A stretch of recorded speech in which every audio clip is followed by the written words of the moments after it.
Okay. 10:11. Well, welcome. Doug and I will each speak for about 20 minutes, and then we'll have a discussion. It's fun. Meszaros, from my point of view, is a great philosopher of our time. Much of his genius emerges out of his direct experience, as well as great intellectual struggle. He grew up in a society dominated by fascism, the Second World War, then by the Soviet system. Participation in the Lukács Circle in the Hungarian Revolt in 1956, in contact with Sartre and what's around him, plus in-depth study of Marxist thought and other philosophy were among the experiences that gave Meszaros something we were in short supply of during the 20th century, a critical perspective of the Soviet model, and at the same time a refusal to be taken in by the glitter of Western capitalism. He saw the alienation and deformation of the working class present in both. And from this came many of Meszaros' important insights, including the identification of the personifications of capital in both the Soviet bloc and in the West as the common adversary of all labor in the world. Today I want to talk a little bit about some of the points that Meszaros makes about radical restructuring in the latter part of his important work, Social Structure and Forms of Consciousness, the Social Determination Method. This is meant as a partial reflection on the work of this great philosopher, and of course in no way can it replace the importance of direct study of the text. Some of the reorientations of method required for a substantive transition from the capital system to a viable socialist communal alternative that Meszaros raises in this work are the importance of an expanded definition of capital, an expanded definition of alienation, on how organic systems develop, the importance of substantive equality, the role of self-critique, and the importance of creating viable mediations during the transition. I want to examine each of these from three aspects. One, the standard view. Then what Meszaros contributes to expand that view, and how those contributions by Meszaros enhance our theory of practice. The first one, of course, it has to be mentioned is capital. The standard definition is that capital is that thing of value like money that's used by the capitalist class for trade or manufacture or investment or buying politicians or whatever. Meszaros expands this definition to primarily domination by a directing will, which through separation of the workers and usurpation of power acts as a primary mediator in the economic, political, and social process. The resulting alienation and the resulting alienating and deforming subordination of all other classes allows for the extraction of surplus value or surplus labor from them. Only then does the thing of value like money for trade or manufacture or for investment or buying politicians appear. This expanded theory on capital enhances our theory of practice by more clearly helping identify the various manifestations of the personifications of capital in society and the limitations, destructiveness, and danger of all hierarchical forms of directing wills of all sorts. Further, it gives us clarity on how to get beyond the alienation and deformation of people by capital to genuine human development. The second one is alienation. The standard view is that everyone suffers from alienation in just part of life. We should accept it and encourage everyone to do the best they can, no matter where they are in the class system. This is seen as valid by even the greatest philosopher of the 1% view, Hegel, right on through to common sense according to 1% ideology. Alienation is considered part of life that has to be accepted. However, if we accept that definition of alienation, as Meszaros says, quote unquote, nothing can be done in actuality about capitalist power and alienation, unquote. Meszaros reminds us that rather than think of alienation as part of life to be accepted and suffered through, we should recognize that alienation is a historically created result of hierarchical class oppression, and that it can be transcended. It can be transcended by working to get rid of the system that creates it. Furthermore, the important and ironic thing to recognize is that alienated labor creates capital. In other words, the alienated 99% of this world creates their alienators, the 1%. Meszaros agrees with how Marx so correctly defined alienation as, quote unquote, men's and women's own deed becomes an alien power opposed to them, which enslaves them instead of being controlled by them. This consolidation of what we ourselves produce into a material power above us, growing out of our control, thwarting our expectations, bringing to naught our calculations, is one of the chief factors of historical development up until now. So, alienated labor creates capital, which then stands over labor, increasingly exploiting and oppressing it in all of humanity. This more thorough view of alienation enhances our theory and practice by encouraging us to focus our attention on changing both industry and the social structure. Through struggles for worker control, substantive democracy, self-management, community control, we can engage in de-alienation and transcend the capital formation. This does seem like a daunting task, but through our creative thought and action, we can help create conditions for such a transformation. De-alienated people can and do gain control of the processes that affect their lives. You might respond, our culture has no space for self-management or worker control. True, this is not Venezuela, where the state supports self-management and control. But we can still work toward creating conditions for it by building a strong social movement for worker control and self-management. The other is, third one here, organic systems and how they develop is important, I think. The standard view is that the capitalist system, as it is, has been around for a long time. It developed out of human nature, and that there will always be the rich and always the poor. Meszaros argues, on the contrary, that there is important differences between capital and its various stages of development, and that the capitalist phase is just one phase in this historically unfolding process. Furthermore, the roots of the capitalist system go back a long way in history, and they must be understood and recognized to correctly transcend the capitalist system. Similarly, the socialist communal alternative has its roots far back in history. And of course, they must be understood and developed for the socialist communal alternative to, in due course, become an organic system. The sense of social solidarity or fierce egalitarianism, living in harmony, also living in harmony with nature, which were subordinated during the advance of capitalist hierarchy, but were and are still present, are some of those roots, as well as the more modern struggle to move from formal equality to substantive equality since the French Revolution.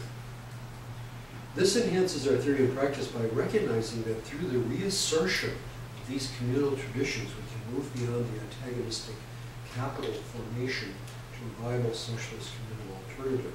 Furthermore, communal, caring, cooperative approaches are enduring and renewable, and are not stronger at this moment because of their historical subordination by hierarchical domination. And that can be changed. It's not permanent. On the next one, on moving from egotistical self-assertion to helping each other in ethic of self-critique, the standard view is that we have to work together as we are, and whatever we can bring to the table. And self-critique,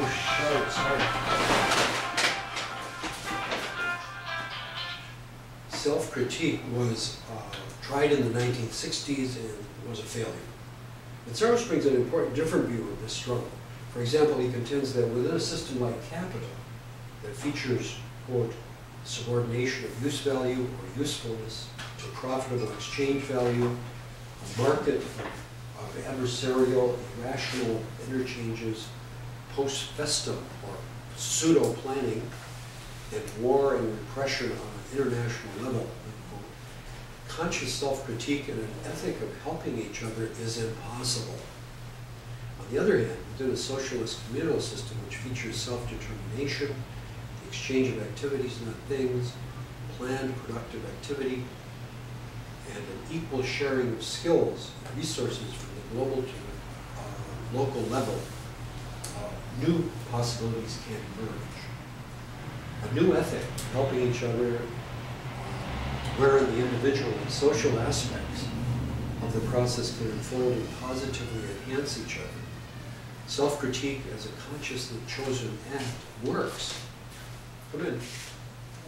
There's places to come in. Self-critique as a...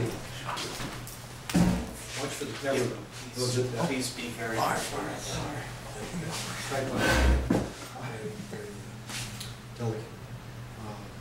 Self-critique as a consciously chosen voluntary act works when we are able to transform both circumstances and ourselves in the process. This enhances our theory of practice by making clear that conscious planning by the associated producers in place of what Meszaros calls the crutch of capitalist social division of labor, unquote, the viable alternative is within reach.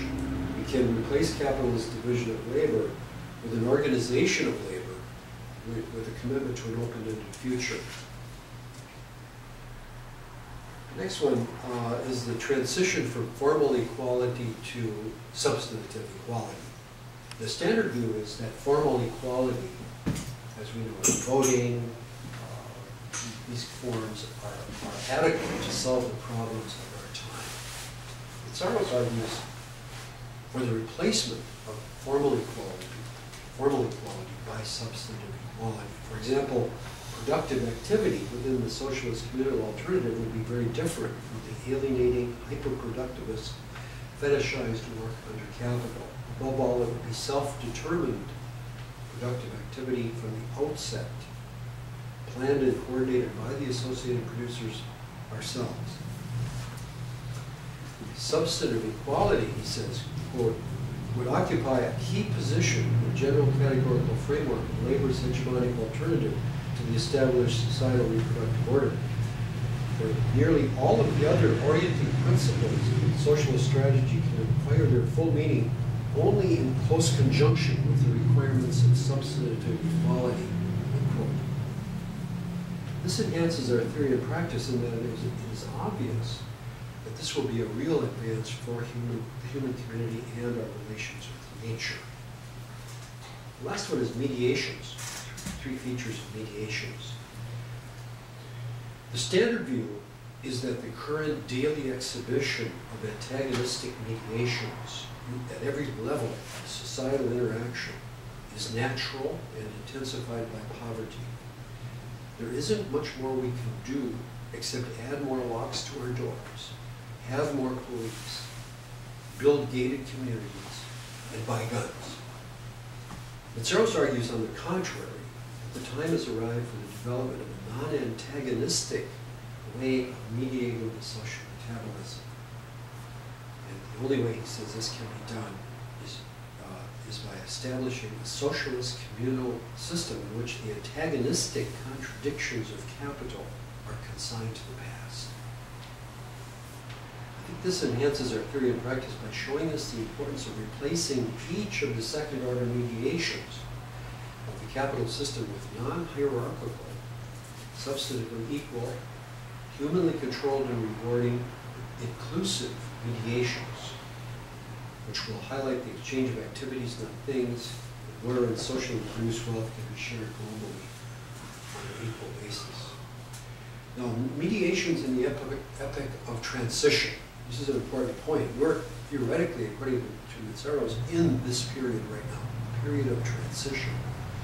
The standard view is that cooperatives, mutual aid groups, time trade circles, and community-supported agriculture are about the best we can hope for. Now, it's easy to point to the history of these efforts and reasons why temptations for shortcuts, paths of least resistance, like the cooperative approach, must be rejected. That history, since the 19th century, shows that they fail because they unconsciously or consciously bring forward the defects of the capitalist system. In his call for a movement for substantive equality in this text, Meszaros includes a radical critique of forms like the cooperative idea by implication. And I can go into the details of that critique later in the discussion because of time issues, but I'm happy to go into it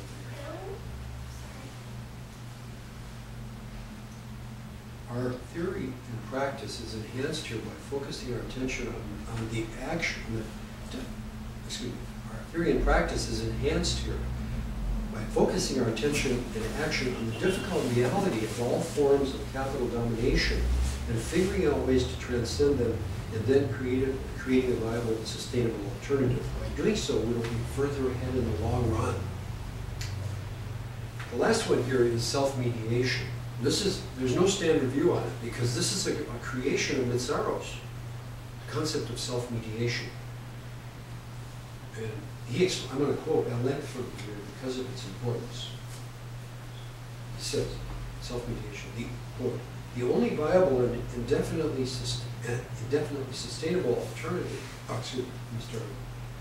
quote, the only viable and indefinitely sustainable mediation between humanity and nature among the social individuals themselves as the defining characteristics of the new historic form is inconceivable without an active social subject who can autonomously intervene in the ongoing social process.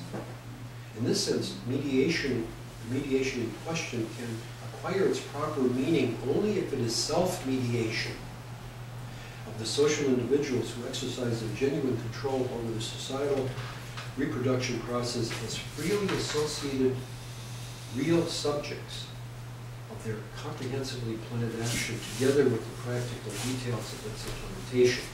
That is, the concepts of self-control, self-mediation, and genuine autonomy of the consciously acting real historical subjects must go together if we wish to confer a tangible and viable meaning on the idea of mediation. This strengthens our theory and practice in that we recognize that the protagonists for substantive social change are real individuals, ourselves included, engaged in the process of human development. This is a marked difference between the socialist communal alternative and the existing system.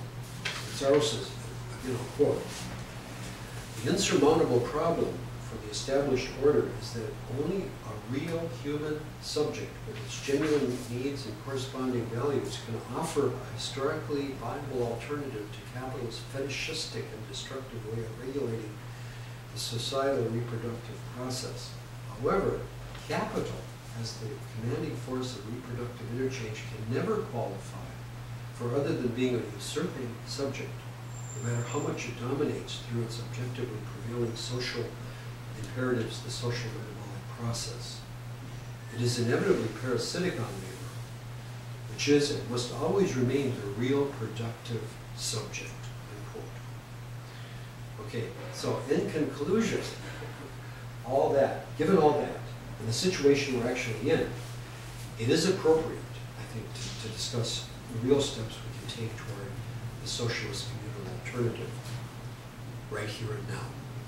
And the first one I would offer is to get a copy of, let's find Meszaros' latest work, Social Structure, Forms of Consciousness, Volume 2, The Dialectic of Structure and History, available from the Public Library or Monthly Review Press, published in 2011. And secondly, join our discussion on it starting in January 2013. By doing so, we can expand the discussion on the conceptual structure of a viable alternative and steps beyond capital. And Mezaros's work comes highly recommended by many, including Hugo Chavez, president of Venezuela, who says it's fun Mezaros is the pathfinder of 21st century socialism. So we need 2, 3, many Meszaros discussion groups. And with that, I want to turn this over to Doug. Okay, thank you, Irv. Okay, excuse me. Anyway, I'm talking on Revolutionary Political Organization, subtitled Tribunes of the People. And I am going to not just draw on Meszaros, who I'll quote very briefly in this talk, but also Lennon, Lukács, and the Marxist philosopher Jody Dean, who recently had a book release. And a lot of this talk is drawn on my personal experiences via the Occupy movement, and this is simply my reflections. I'm not claiming to speak for anyone aside from myself. So that being said, well, it's been more than a year since the beginning of Occupy Wall Street, about 14 months, give or take. And we know that this single moment spawned similar encampments across the country, Boston, Oakland, and of course internationally in London and other places. And anyone who was there during the opening days remembers the carnival atmosphere, the mutual flowering of ideas, and the feeling that anything was truly possible. And for myself and so many others, the Occupy movement was the rupture with the limited horizon of possibilities that capitalism imposes upon us.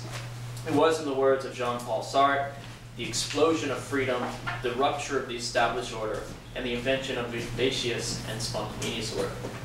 But now the encampments have been dispersed, and in many respects, not all, the Occupy movement has stalled, and we know that fatigue has overcome many activists.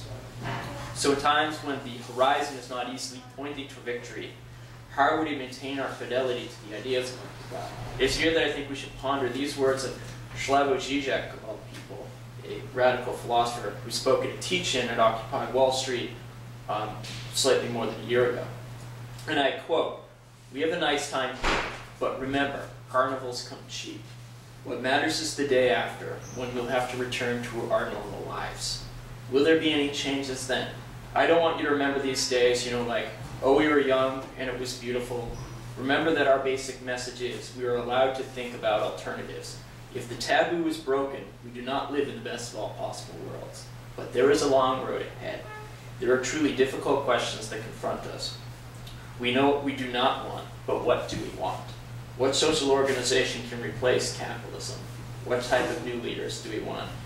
Although I often find Žižek to be problematic, I think he really hit the nail on the head with this observation. And so that does bring up the question, what do we do now? What hard work should we take up? Well, Esteban Meszaros said the great challenge of our historical time is to develop a hegemonic alternative that is capable of overturning capitalism. That means producing mass communist consciousness.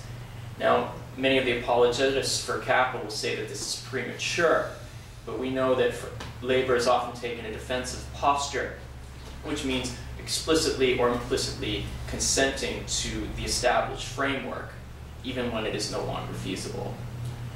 So a preliminary answer to Žižek's question, I would argue that we need a communist party or an organization that plays a similar role, with the guiding ideal of being a tribune of the people to move forward.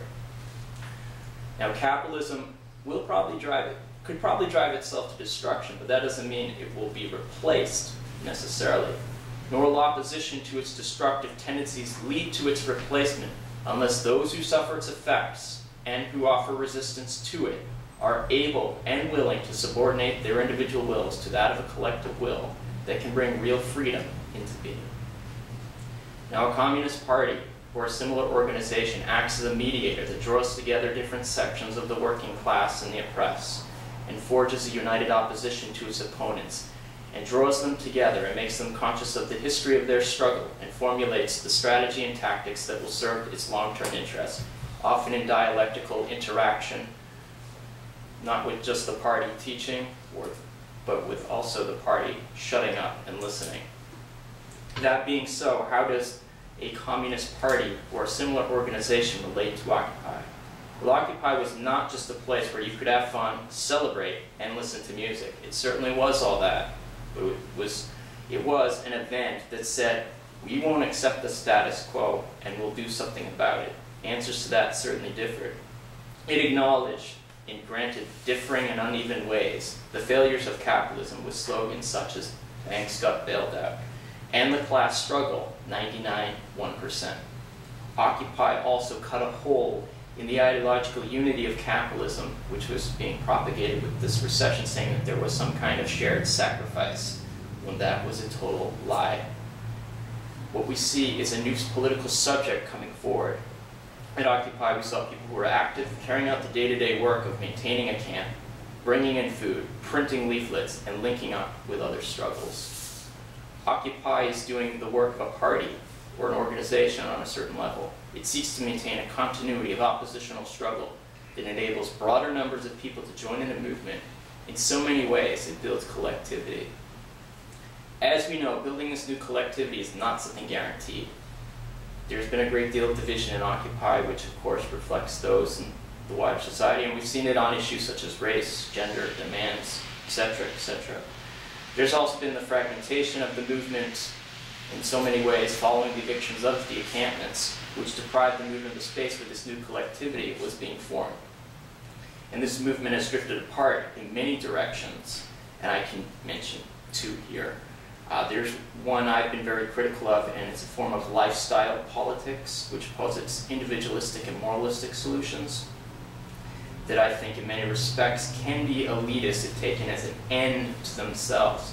Not that there's anything necessarily wrong with doing these, but to posit them as an end is, in my view, quite mistaken, and I believe they can be easily reabsorbed into the dominant system. And I've seen these actually posited as ends, as buying organic food, grow your own gardens, go vegan, don't shop at Walmart, etc., etc. And another one I would definitely say is those in Occupy who have settled for working within the Democratic Party and accepting the crumbs of reform that they offer.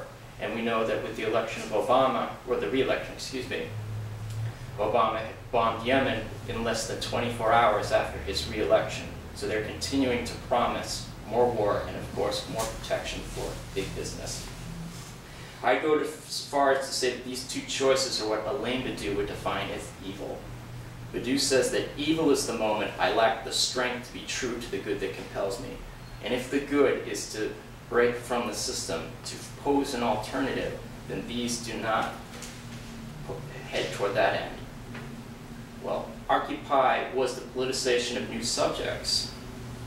And the rupture of Occupy, or really any rupture, shows that it's not just enough to have new subjects, but we need to develop the political consequences of that rupture. And that means building an organization which not only asserts the division of capitalist society by the class struggle, but politicizes a part of that division, whether we call it the working class, the 99%, the people, or some other such term. With the theoretical clarity of the totality of the revolutionary struggle, and bring consciousness of the task at hand. Now, our Communist Party is based on the actuality of revolution, in the words of George Lukács. The actuality of revolution means that revolutions do happen, whether in Egypt, Tunisia, or elsewhere, and that in fact, politics is radically open, and it is not confined by the choices that we seemingly are confronted with. More than that, there is no single roadmap that we can follow to certain victory, because a revolution, as politics in general is, a shifting and chaotic event. Yet a party should know that the revolution will not be completely knowable in advance, and must be prepared to face the unknown. And that means we cannot defer decisions, actions, and judgments that are necessary to the situation at hand, because to do so would be fatal. We need, of course, preparation and discipline for the rapids of revolution, which will help us to navigate and learn its ever-changing currents. Now, what structures does a party or organization need to face the actuality of revolution? In Occupy, I think we can learn both positively and negatively in this regard. Not only did Occupy maintain that continuity of struggle that allowed many people to join, it did value, or does value, democracy or horizontalism. But I would argue that this horizontalism was carried to such a fault that any discussion of any form of vertical structures was ruled out. And I would say, tentatively, that we need some form of vertical structures in addition to horizontal ones in order to coordinate organize, and expand our struggles on an international and national levels, and in building the necessary vertical structures and developing the leaders that we need. I would say we equally, and perhaps even more importantly, need to develop the appropriate forms of accountability and recall, because as we do know that these things can and will be abused. And a party is not just about coming together, it's also about sticking together and making sacrifices for the sake of others. And we need to do that in collectively built and tested organizations. And as I said in a previous talk, it is only via the collective class struggle that we can hope to make a revolution that can overthrow capitalism and institute communism. And furthermore, it's only by passing through struggle, through revolution, that workers and the oppressed can develop their consciousness and the solidarity necessary to win in order to change ourselves. Or in changing ourselves, we change the circumstances which give rise to our predicament. Now, when a capitalist crisis comes, that does not mean revolutionary consciousness will automatically be produced. What it does mean is that there has been an opening in which people are more receptive to our ideas, and we should take full advantage of that opening. I think that we should view the people as eager to hear and be inspired by our message of communist revolution. We want to learn from the people who are often ahead of us in the willingness to fight and grasp ideas. And what we need to do is to draw more people into the movement and expand our circles of action to attack every manifestation of capitalist exploitation, to hasten its overthrow. Revolutions are contagious. People can be inspired by heroic fighters, bold ideas, mass struggle, and they can perform miracles. Ultimately, I believe that the communist message will be heeded because it is needed. And to kind of start to sum up these points, I think I'd like to draw on the scholarly work of Lars Lee, who is one of the foremost scholars of Lennon. And in his work on Lennon, Lars Lee identified 5 characteristics that he identified that a revolutionary organizer or leader should possess. And I think these are worth reading out. 1, any organizer should come forth from the people. 2, an organizer should earn the love and respect from the workers due to his or her devotion to the cause. 3, always maintains links with the advanced workers. 4, works hard to instill in him or herself the necessary practical knowledge and flair. And 6, sees their particular local and national struggles linked to the international struggles. So that, of course, would mean viewing a particular, however small it may appear, manifestation of exploitation as linked to a larger totality. So a strike is not necessarily just a local strike, it's also connected to forms of exploitation. And I believe that 3 quotes from Lenin actually sum up a great deal of this attitude, and these are from his work, and he's talking to other fellow revolutionaries in the movement, and I think we often view Lenin as very pessimistic about the people, about someone who was quite an elitist. And I think, not just based upon reading Lenin's work, but the work of Lars Lee, that we see a different Lenin who often emerges. And here's the first quote, and this is again Lenin talking to fellow organizers. "We must blame ourselves for falling behind the movement of the masses, for we have not been able to organize indictments of these despicable things in a broad, clear, and timely fashion." So here's Lenin saying, it's not the party that's ahead of the people, but the people who are ahead of the party. And here's the second quote. "You boast that you are practical, but you fail to see what every Russian practical worker knows, namely the miracles that the energy not only of a circle, but even of an individual person is able to perform in the revolutionary cause." Again, this was him criticizing party workers. And this last quote of Lenin, and I think it's probably the guiding spirit behind my whole talk, and it's probably one of my favorite things that he's ever said, is the following. "The Social Democrat's ideal should not be the trade union secretary, but the tribune of the people, who is able to react to every manifestation of tyranny and oppression, no matter where it appears, no matter what stratum or class of the people it affects, who is able to generalize all these manifestations and produce a single picture of police violence and capitalist exploitation, who is able to take advantage of every event, however small, in order to set before all his socialist convictions and his democratic demands, in order to clarify for all and everyone the world historic significance of the struggle for the emancipation of the proletariat. Now, to conclude, to offer my tentative answer to Zizek's question, I believe that the ideas that occupy, or really any rupture with established politics, to be effective, to be practical in the real world, needs some sort of body or organization to carry them forth. And so what happens the day after, and I would say, is that we need to organize and politicize the consequences of a particular rupture by building an organization whose guiding ideal is to be the tribune of the people. That's it.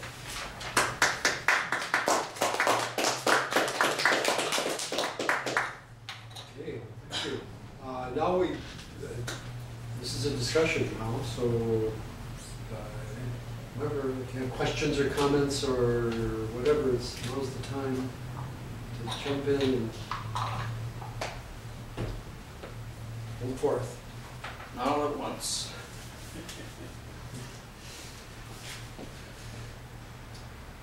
Well, I'll go first.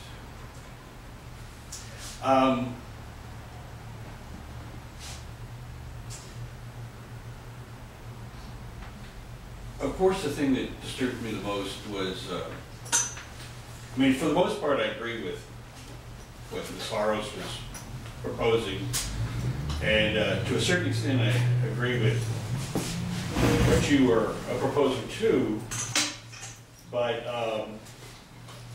I'm not in favor of a communist party. In fact, any kind of party, I think, is inherently going to isolate you from the people.